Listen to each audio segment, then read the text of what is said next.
Bismillahirrahmanirrahim. Assalamualaikum warahmatullahi wabarakatuh. Selamat pagi Ananda semuanya. Bagaimana kabarnya hari ini? Mudah-mudahan kita semua selalu ada dalam lindungan Allah Subhanahu wa Ta'ala. Amin. Nah, tak lupa Ibu juga mengingatkan untuk selalu patuhi protokol kesehatan ya, supaya pandemi ini cepat usai dan kita semua bisa berkumpul belajar tatap muka kembali di sekolah.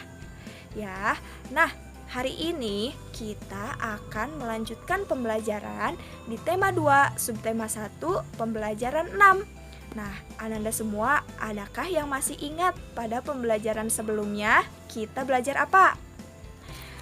Pembelajaran sebelumnya kita belajar mengenai penerapan makna proklamasi kemerdekaan Indonesia di kehidupan sehari-hari. Selain itu, Ananda juga sudah belajar mengenai pola lantai tari tunggal, berpasangan, dan kelompok. Nah, pada pembelajaran 6 kali ini, kita semua akan belajar mengenai menuliskan informasi penting dalam teks sejarah, serta pelaksanaan nilai-nilai persatuan dalam perbedaan di lingkungan masyarakat.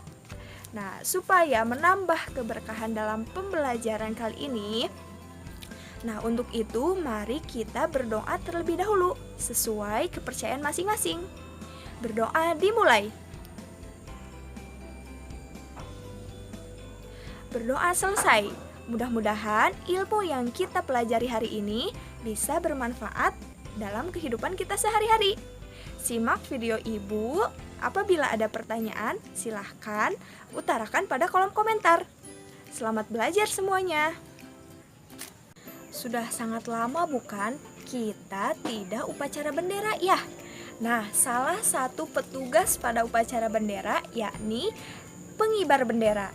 Menjadi petugas pengibar bendera tidaklah mudah. Tugas tersebut adalah tugas tim yang terdiri dari beberapa orang dan membutuhkan kerjasama yang baik. Setiap anggota harus memahami anggota lain sehingga upacara dapat berjalan dengan hikmat. Nah, menjadi petugas pengibar bendera sangatlah mulia. Kita akan membaca teks secara bersama-sama.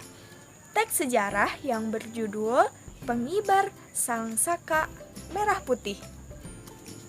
Peristiwa proklamasi kemerdekaan melibatkan banyak pihak. Salah satunya adalah mereka yang mengibarkan sangsaka merah putih. Berkibarnya bendera merah putih menegaskan berdirinya negara Indonesia yang merdeka dan berdaulat. Abdul Latif Hendraningrat adalah salah satu pengibar bendera pada 17 Agustus 1945 di Pegangsaan Timur, Jakarta. Ia adalah lulusan Sekolah Tinggi Hukum.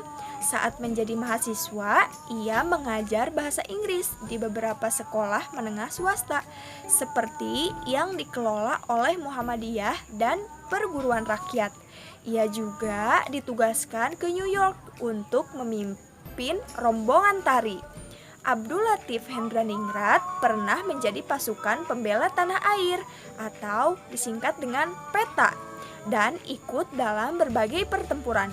Ia pernah menjabat komandan komando kota ketika Belanda menyerbu Yogyakarta pada tahun 1948. Kemudian ia ditunjuk sebagai Atase Militer Republik Indonesia untuk Filipina di tahun 1952, lalu dipindahkan ke Washington hingga tahun 1956. Nah, dari teks sejarah tersebut, kita akan mencari informasi penting secara bersama-sama. Dari mulai mencari apa, mengapa, siapa, bagaimana, kapan, dan di mana. Ananda, silahkan baca sekali lagi, kemudian tuliskan informasi pentingnya pada peta pikiran seperti berikut. Ya. Nah, kalau sudah, Ananda juga bisa mengembangkan informasi pada peta pikiran menggunakan kalimat Ananda sendiri. Ya.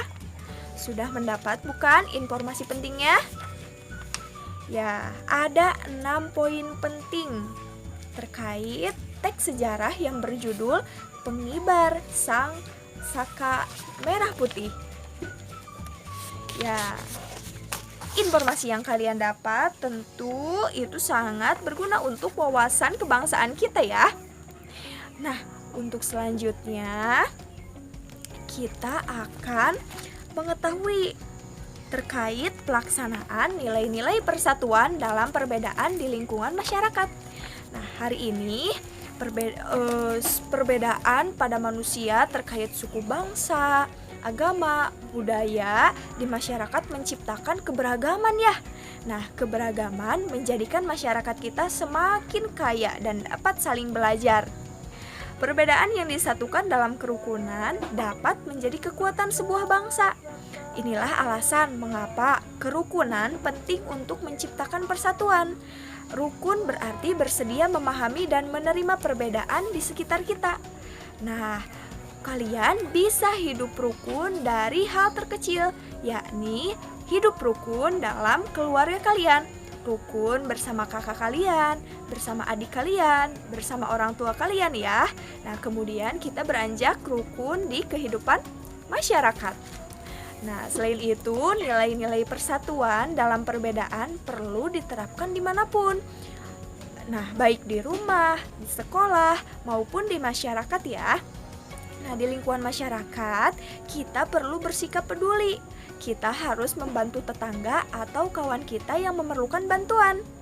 Meskipun berbeda suku atau agama misalnya ya. Nah, kita juga perlu bersikap toleran di lingkungan masyarakat.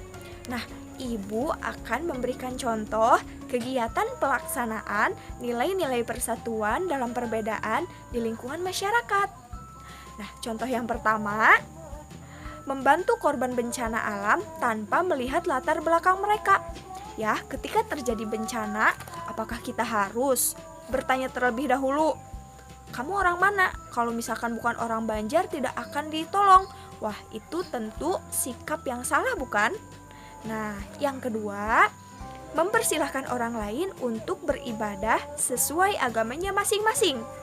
Nah, itu juga merupakan sikap toleran terhadap perbedaan kepercayaan orang lain ya. Nah, yang ketiga, membantu tetangga yang kesusahan meskipun berbeda suku atau agama. Nah, coba lihat di sekeliling rumah Ananda semua. Adakah tetangga yang memerlukan bantuan kalian? Nah, silahkan apabila ada yang membutuhkan bantuan, jangan sungkan-sungkan untuk memberikan bantuan ya. Tidak melihat suku bangsa atau agamanya. Nah, selain itu, ada beberapa manfaat yang diperoleh jika kita menerapkan nilai-nilai persatuan dalam perbedaan di masyarakat. Nah, berikut manfaatnya akan Ibu sebutkan ya. Yang pertama, kehidupan bermasyarakat menjadi aman, tentram, dan damai. Tentu kerukunan itu menciptakan kedamaian dan ketentraman ya. Nah, manfaat yang kedua, masalah lebih cepat terselesaikan karena semua masyarakat bersatu. Ya, tidak jarang masalah tetap ada di masyarakat, tapi dengan hidup rukun, masalah tersebut akan cepat terselesaikan. Nah, berikut manfaat yang ketiga, yakni lebih banyak pendapat yang disampaikan ketika bermusyawarah. Nah, itu adalah ketiga manfaat dari adanya kerukunan dalam perbedaan di masyarakat. Ya, nah sekarang coba untuk kegiatannya, silahkan Ananda tuliskan 3 contoh wujud persatuan dan rencana kalian untuk mewujudkannya dalam sebuah kegiatan. Misalkan kalian ingin menjadikan keluarga kalian itu lebih rukun. Nah, kira-kira kegiatan apa sih yang bisa menjadikan keluarga kalian lebih rukun? Misalkan Ibu punya sebuah rencana, nanti selepas pandemi ini berakhir, untuk menambah kerukunan keluarga, Ibu akan melakukan camping bersama misalkan ya.